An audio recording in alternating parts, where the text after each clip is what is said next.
Dear students, welcome back to Odelia Vlogs. Now we are discussing a very important chapter, personal interview and group discussion, that is in module 4. In module 3 you have to study job application letter, how to prepare a resume and how to participate in an interview. And again in group discussion you will have to know the etiquettes of how to succeed in a group discussion. So first of all, for all these cases to win, you have to need personality development. What is personality? Personality is the sum of characteristics that makes an individual unique from others. It's not just external appearance. It includes physical, psychological and emotional aspects.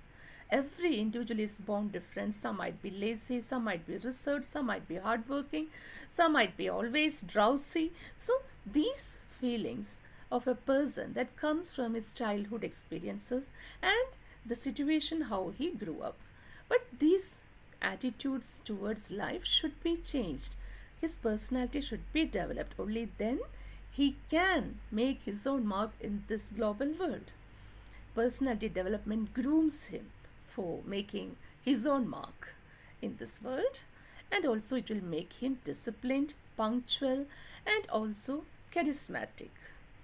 Just like APJ Abdul Kalam, Mahatma Gandhi, everybody has a unique personality, and you have to attain personality development for succeeding in the interview and group discussion and to attain a great job so that your parents will be happy.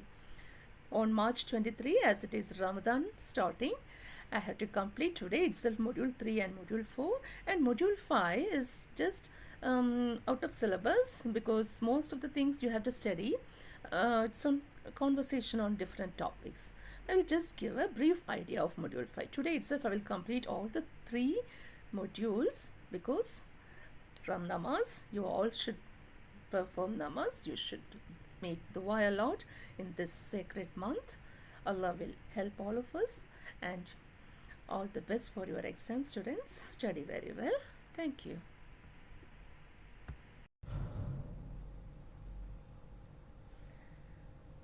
Welcome, dear students. We can go to the contents. Personality development, job application letter, resume, application follow-up, letter of reference, interview, follow-up after interview. First, we can study what is personality development. As I said in the introduction, personality development is looking inward and focusing on ways to better yourself. Personality development increases your self-awareness, self-esteem, increases your skills and fulfills your aspirations. Personality development goes a long way in reducing stress and conflicts. It encourages individuals to look at the brighter side of life, to face even the worst situations with a smile. Now we can study job application letter. It is a letter written by an applicant for a job. There are 2 types of job application letter. One is solicited, which is written in response to an advertisement. Unsolicited application letter are written at the initiative of the applicant so that he might get a job from any company. In both the cases, a cover letter and a resume should be included. You have a question always, what is a cover letter? So study that. I will just give you an idea about a cover letter. Cover letter is a document that accompanies your resume when applying for the job. It acts as a personal introduction and helps to sell your application. A cover letter is necessary as it gives you the chance to explain to an employer why you are the best candidate for the job. Cover letters should complement for your CV but not duplicate it. It should not exceed 1 A4 size paper containing typically 3 to 4 short paragraphs. Otherwise, the readers, the interviewers will not read full. So that should be remembered. Now we can study the contents of a job application letter. That's a sure question for your exam. First one is address and date. Begin the letter by writing the address of the applicant and date of application on the top left hand side of the letter. Second one is inside address. Inside address depends on whether the application is solicited or unsolicited. If the application is solicited, we might know the address from the advertisement we have seen in the paper, or if it is an unsolicited application, the letter should be addressed to the personnel manager or manager of HR department. Third one is salutation. Salutation is the complimentary greeting. Sir, dear sir is a common salutation used. Next one is opening paragraph. The opening paragraph should attract the attention of the reader and arouse his interest to read the letter further. Three types of openings are normally used. First one is summary opening, that is a summary in two to three sentences of most outstanding qualifications that make an applicant a suitable candidate for the job.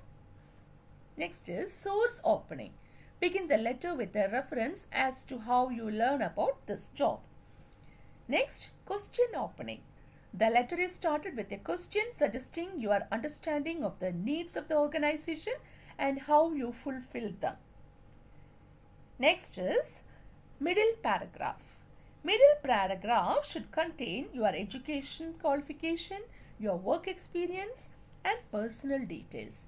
Educational qualifications should briefly explain how you are well qualified to handle the job, and also it should indicate your areas of specialization, extra qualifications if any, etc.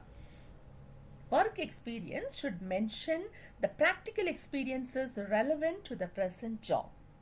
Also, you can mention any special achievements, if there is any. Next is personal details.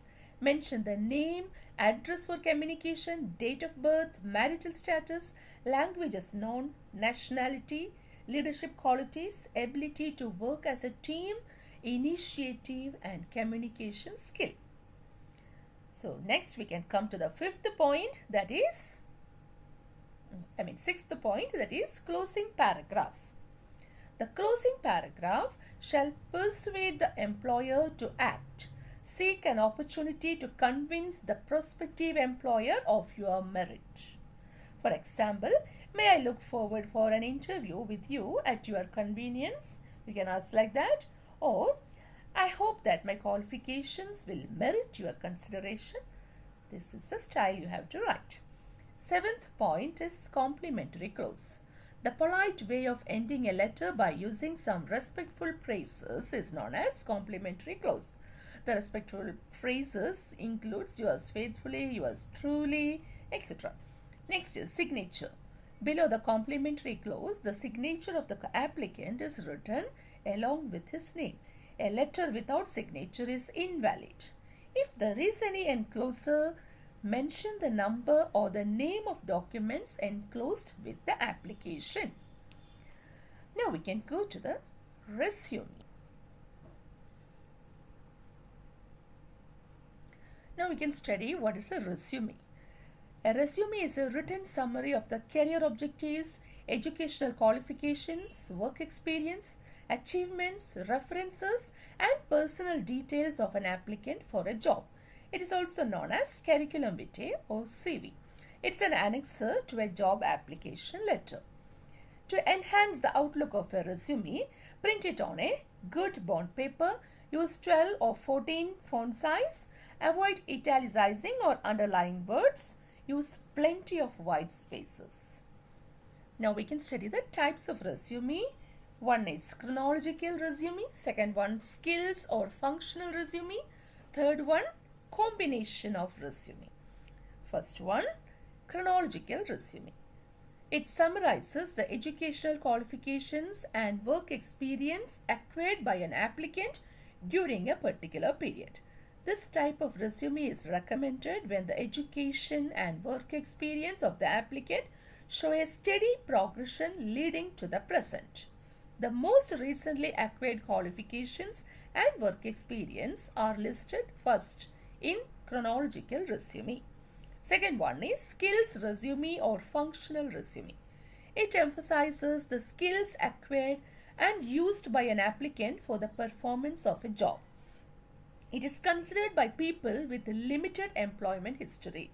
It is used when the applicant is changing job, want to integrate different work experiences, and recent job history may not create a negative impression. Next is combination resume. It merges the skills of functional, formal with the job history of the chronological format. It allows a candidate to highlight his capabilities and education when he has no long or steady employment history. Next, we can study the contents of a resume. First one is personal data.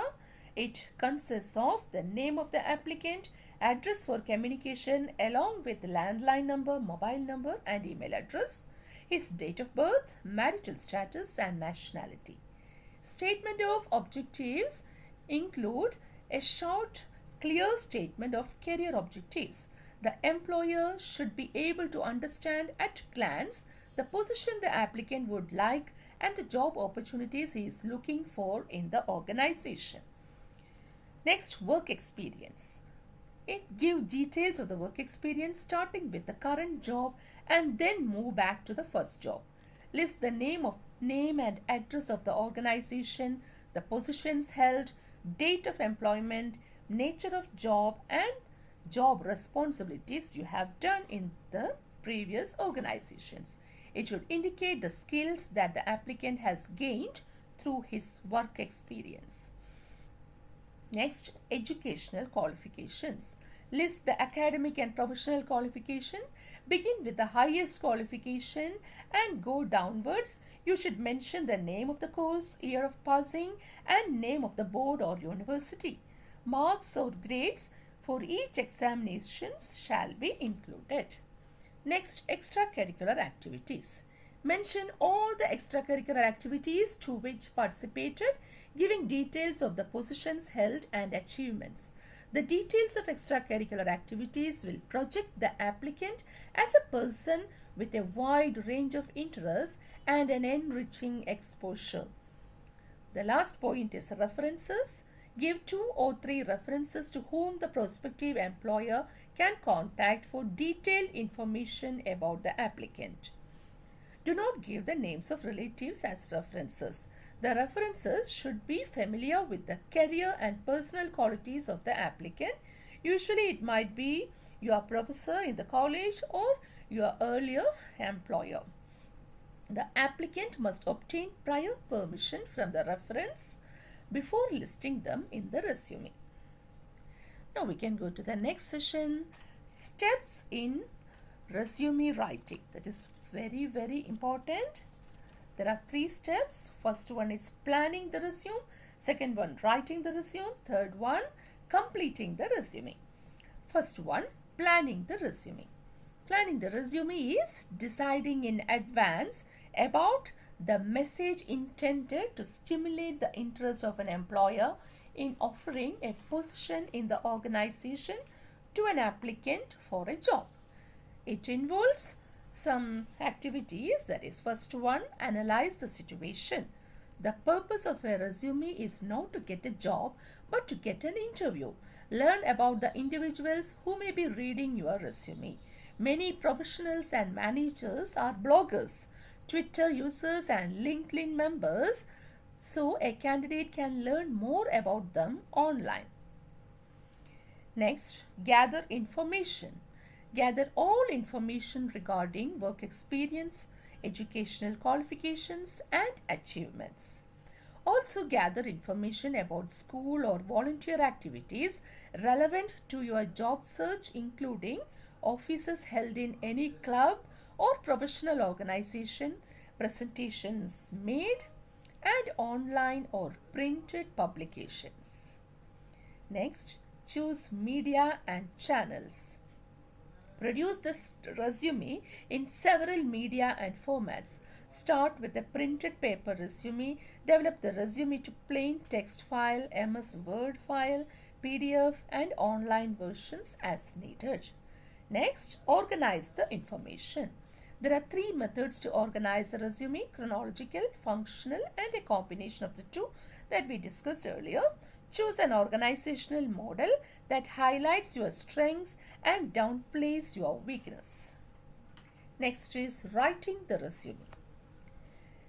Be honest while you write the resume. All the facts and figures in the resume should be correct, and nearly all the employees do some form of background checking from contact references and cross verification of educational qualifications from the institutions studied. During interview, certain questions are asked to uncover dishonest resume entries. So remember that. Second one, adapt to your audience. Translate your education and experience into attributes that target employers find valuable. Use words that can catch the eye of an employer within seconds. For example, military experience will help you to develop many skills that are valuable in business. But military terminology will sound like a foreign language to people who are not familiar with it. Next, compose the message. Write the message clearly using powerful language that is appropriate to the industries and companies you are targeting. Adopt a professional tone in all communications and use short, crisp phrases. Next, we can study complete the resume. Completing the resume involves revising it for optimum quality, producing it in various forms and media, and proofreading it for errors before distributing it or publishing it online. We can study in detail, revise the resume. Revise the resume until it is short and clear as possible. Weed out details and irrelevant information.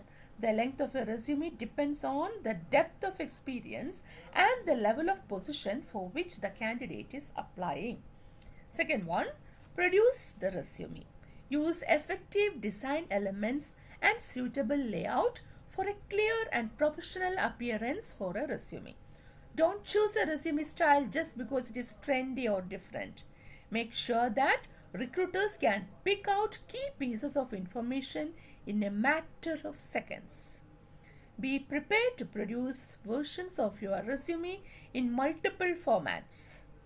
Microsoft Word file, online resume, PDF file. Use high quality paper and a good printer for printing the resume. That's very, very important. Next, proofread the resume. The resume should be perfect. Check all the headings and lists for clarity. Make sure whether there is any grammar mistake, spelling mistake, or any punctuational errors. Check all dates, phone numbers, email addresses, and other essential data. Next, distribute the resume. Distribute the resume following the specific instructions of each employer. Don't post a resume on any public website unless you understand its privacy and security policies. The various methods for distribution of resumes are mailing the printed resume, email the resume, submitting the resume to an employer's website, posting resume on job websites. It's very important as an essay question, so study this very well.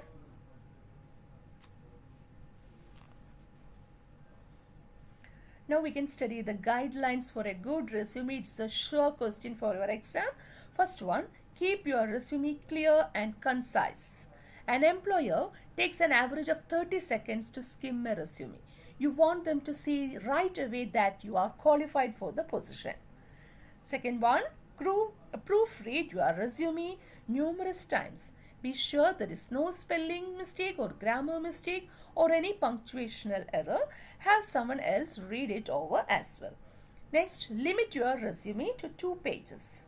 Place emphasis of your resume on your most recent experience. Older jobs and experience should either be cut out or minimized. This way, the employer can focus on more relevant information. Next, tailor your resume to suit the position you are applying for. Specify the work experience or achievements that are related to the position you are applying to. This can be done by reviewing the job description or the employer website. Next, highlight what you have accomplished. You want to be able to identify the best examples of where you demonstrated your skills. These examples should speak to what you achieved in your role and should demonstrate what kind of employee you are. It is best to include this information in the work experience section of the resume. Next, be honest. Lying on your resume is never a good idea. You don't want to overstate your skills or results as it will mislead the employer. Have confidence in what you have to offer. No cheating.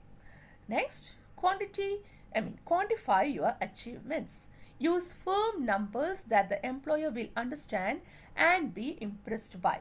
For example, how many people you supervised, how many products you sold, by what percentage you increased sales, etc. Next, use simple and action verbs. The person reading your resume might not always be the employer. The resumes can be reviewed by recruiters or human resources specialists who may not be familiar with your specific field. So use simple and plain language. Next point, include unpaid work that show off your skills. If you have volunteered with a well-known organization or worked for an important cause, put it in your resume. You should include these experiences under the work experience or the volunteer work section, especially if they are related to the position you are applying for. Next, double check and include your contact information. Your resume should list your name, address, email, and phone number. This information should be placed at the top of the first page. Also, make sure this information is accurate. Otherwise, the employer won't be able to contact you. Next, don't use inappropriate email address. Make sure your email is easy to read, easy to type, professional, and non-offensive. In general, your email address should be based on your name. Exclude any nicknames, numbers, or special characters that will lead to negative impression. Next, don't include unnecessary personal information. It is best to leave out any personal details such as age, weight, height, religious preference, political views, or any other personal attributes that could be controversial. This will prevent any potential bias.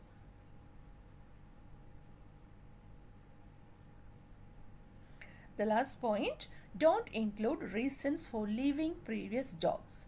The main purpose of your resume is to promote you, your skills, experience, and achievements. It should be entirely positive and there should not include reasons for leaving as it does not add any value to you as a candidate.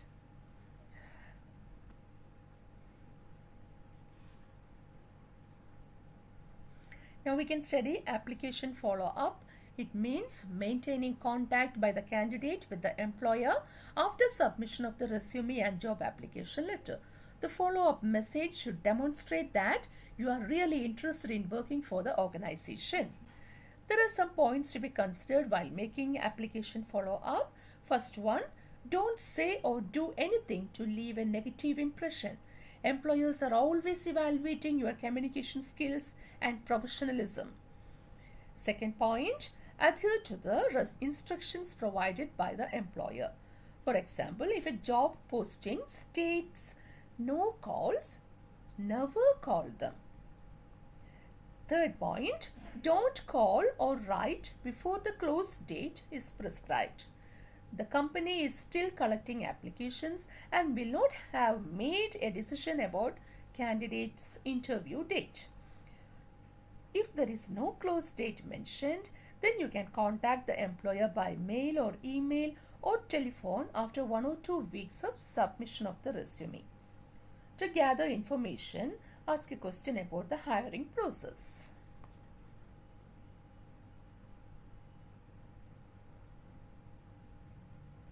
Now we can study letter of reference.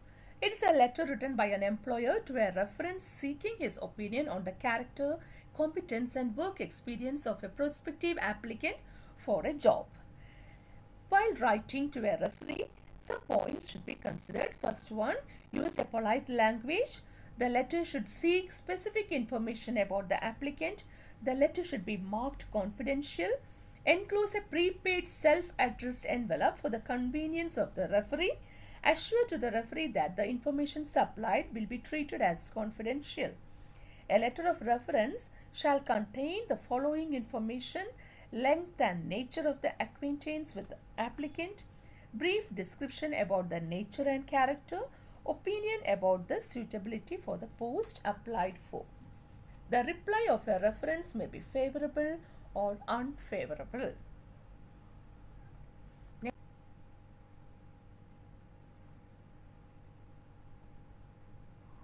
Now we can study interview. Interview is a meeting between two persons for the purpose of getting a view of each other or for knowing each other. It is a means of two-way communication. An interview includes an interviewer and an interviewee. The person conducting the interview is known as interviewer. The person undergoing the interview is known as interviewee. We can study the stages in a job interview. First one is screening stage. In the screening stage, employers filter out applicants who are unqualified. Screening may take place at a college campus, at a company office, via telephone or through computer-based screening system. Time is limited in screening interview, so answers to questions should be short to confirm you are fit for the position. If screening interview is done by phone, schedule a time when you are free from interruptions. Second one, selection stage. In the selection stage, employers identify top candidates from those qualified. During the selection interview, the candidate should show keen interest in the job, relate his skills and experience to the needs of the organization, and listen attentively. Third one, final stage. If the interviewers are of the view that you are a good candidate, you may receive a job offer either on the spot or a few days later by phone or mail or email. Sometimes you may be invited for a final evaluation by a higher executive. We can study types of interview. That is very important. First one, structured and unstructured interview. In a structured interview, the interviewer asks a series of questions in a predetermined order. It will help the interview team to compare answers from all the candidates. In an unstructured interview, the interviewer adapts the line of questioning based on the responses and questions of the candidate. It might be just like a conversation. Keep your answers focused and professional. Second one is panel and group interview. In a panel interview, a candidate is interviewed by several interviewers at a time. Different interviewers ask questions on separate topics. The first interviewer may ask questions on educational qualification, second on previous experience, third on general knowledge, and so on. The candidate is selected or rejected on the basis of combined rating by the panel. In a group interview, a group of candidates is interviewed at a time. They are given a problem for discussion. The candidates express their views on the problem. A candidate of the group may initiate the discussion and another candidate may wind it up. The interviewers rate the candidates on the basis of their views, the initiative taken, and the way of expression. The purpose of group interview is to evaluate how the candidates interact in a particular situation. Third type of interview is behavioral and situational interview. In a behavioral interview, the candidates are asked to describe how they handle specific incidents and experiences from their past.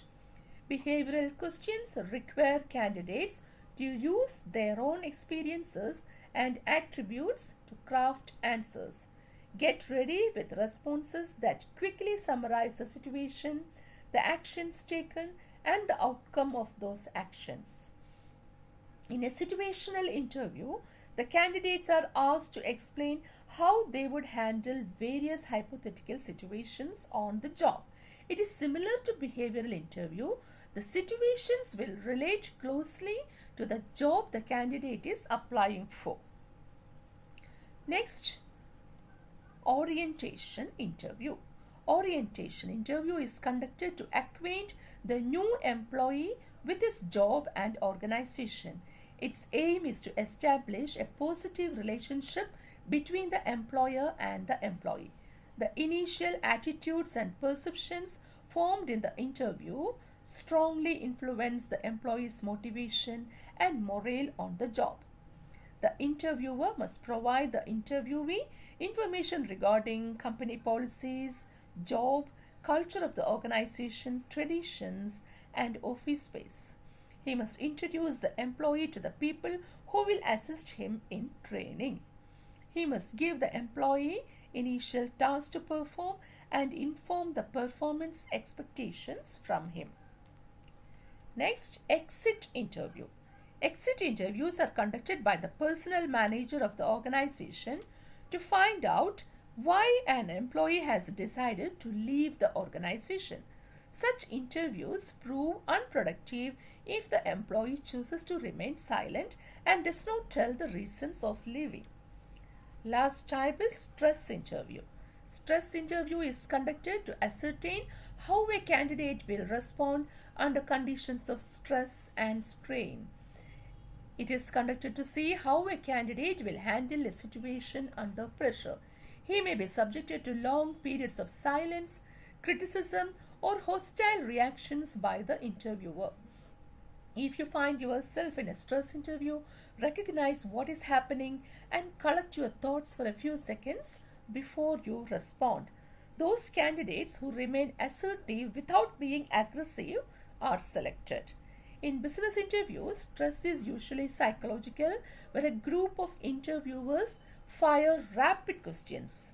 Each interviewer probes every weak spot in the applicant's record or personality and asks questions that provoke negative reaction.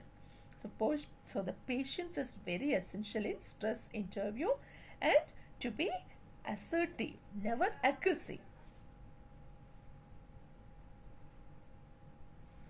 Steps in an interview. First one, planning the interview. It includes, first one, content.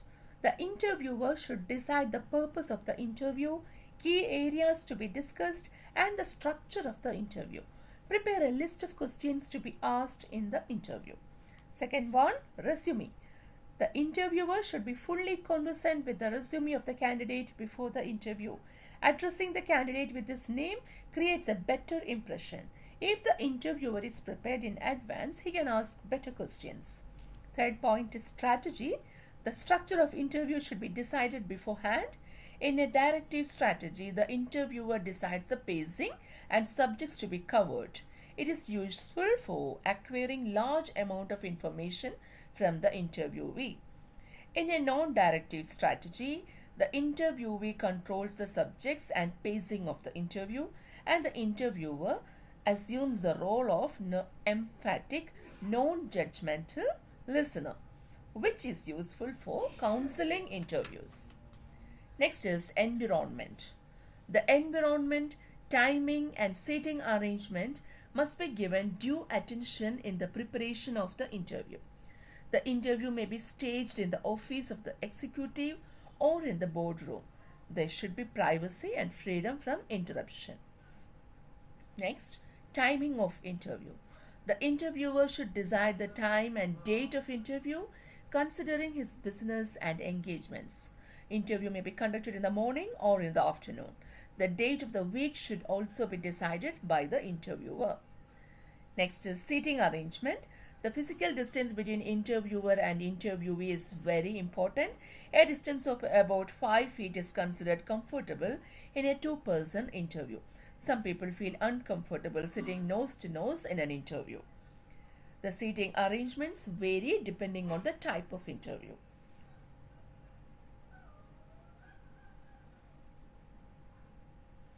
Now we can study conducting the interview.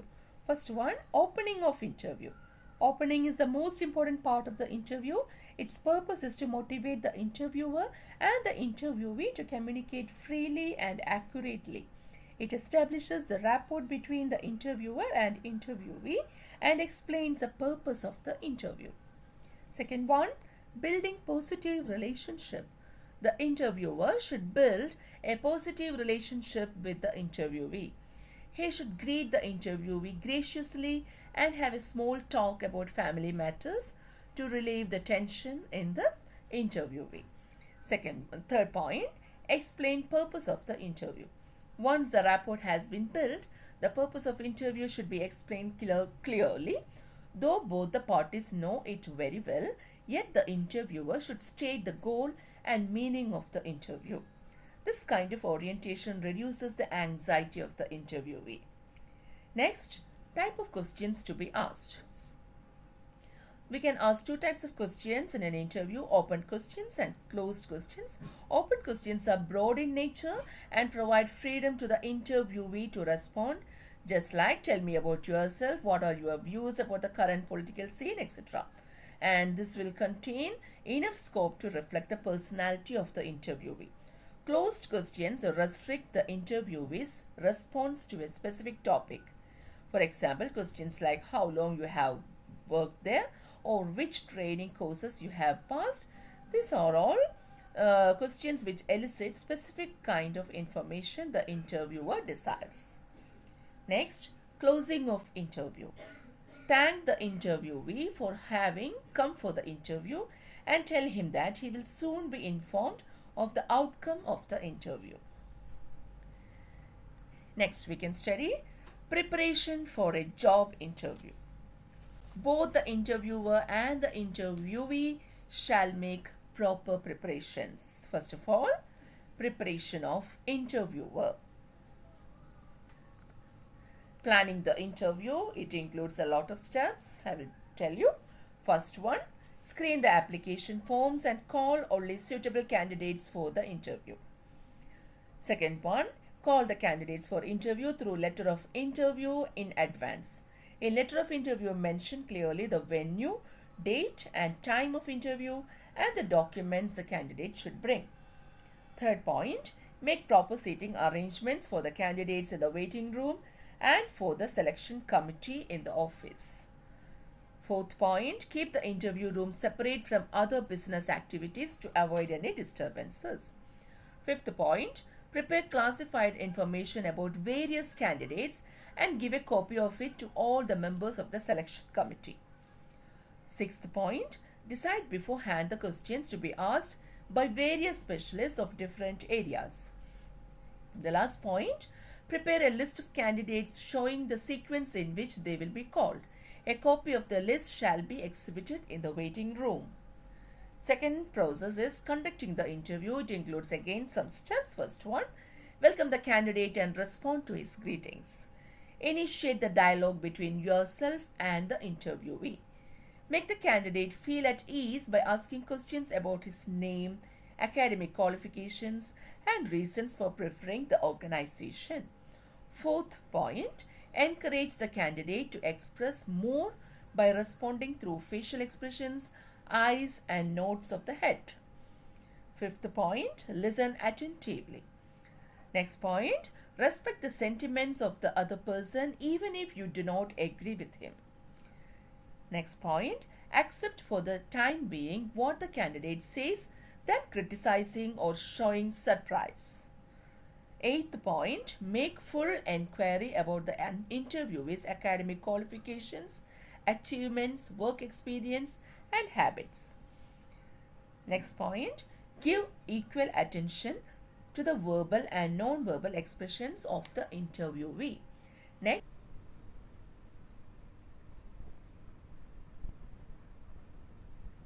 the 10th point is use simple language, and the last point is thank the interviewer at the end and wish him best of luck. Now we can study interviewee preparation for a job interview. Again, there are two steps. One is planning. Second one, behavior or conduct during the interview. First one, planning the interview.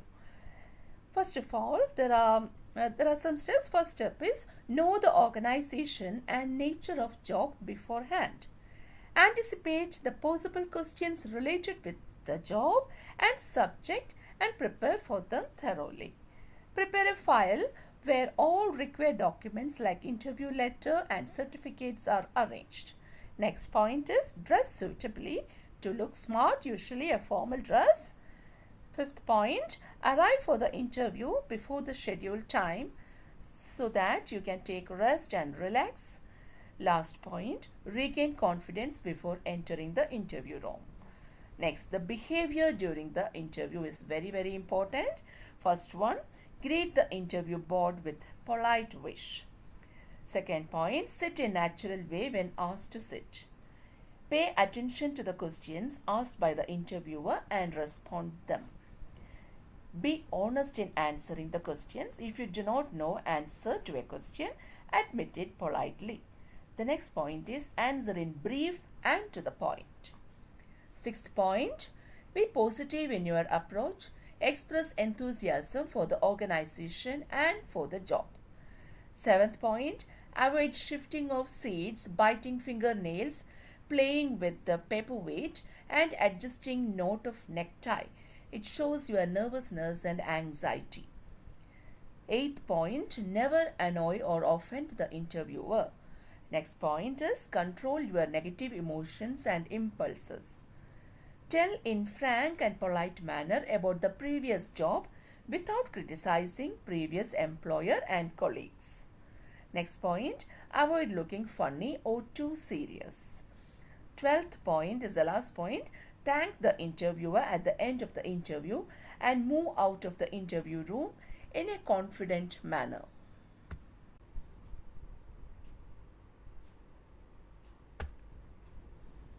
Now we can study various interview medias apart from face-to-face meeting used by the employer. It is a 5 marks question. Study this.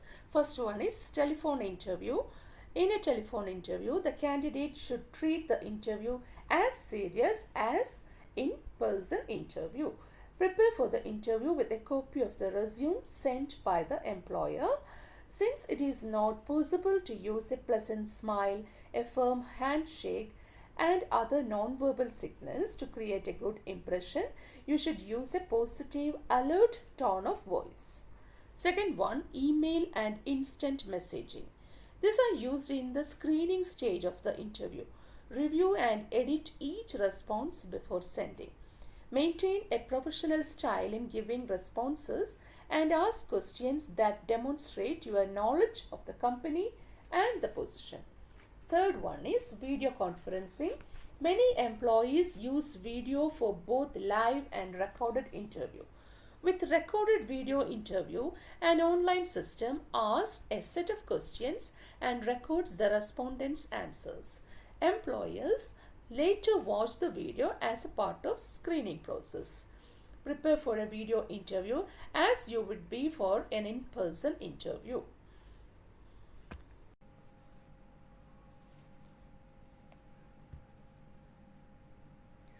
Now we can study follow up after interview. This is also a short question.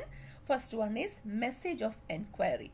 The candidate shall make an enquiry if he has not received any reply from the interviewer by the promised date or within 2 weeks from the date of interview. In a message of enquiry, make a direct request to the interviewer about the hiring decision either by mail or by email. It is particularly appropriate if you have received a job offer from a second firm and you don't want to accept it before an answer from the first firm. Second one, request for extension of time. If a job offer is received while other interviews are pending, a candidate can make a request to the employer for a time extension. Make the request in a respectful way with a strong statement of your continued interest in the job. Ask for more time to consider the offer. Provide reasons for the request and assure that you will respond by a specific date. Third one, letter of acceptance. On acceptance of a job offer, a letter of acceptance shall be sent by the candidate to the employer at the earliest. The letter shall begin by accepting the position and expressing thanks. Convey your enthusiasm and eagerness to cooperate. Conclude by saying that you look forward to report for duty. A job offer and a written acceptance of that offer is a legally binding contract for the candidate and the employer. Last point, letter declining a job offer. If a candidate decides to decline a job offer, he shall send a letter declining the job offer to the employer at the earliest. For writing the letter, use the techniques for negative messages, that is, open the letter with thanks for the job offer, decline the offer, state the reasons for refusing the offer, and close the letter expressing gratitude. So, this is the end of our module 3. It's very, very important, not only for your exam, for your entire life, for seeking a job, and also I wish you all the best. Study all these 3 modules, and now itself I will complete the module 4 and I will upload it soon. Thank you, children.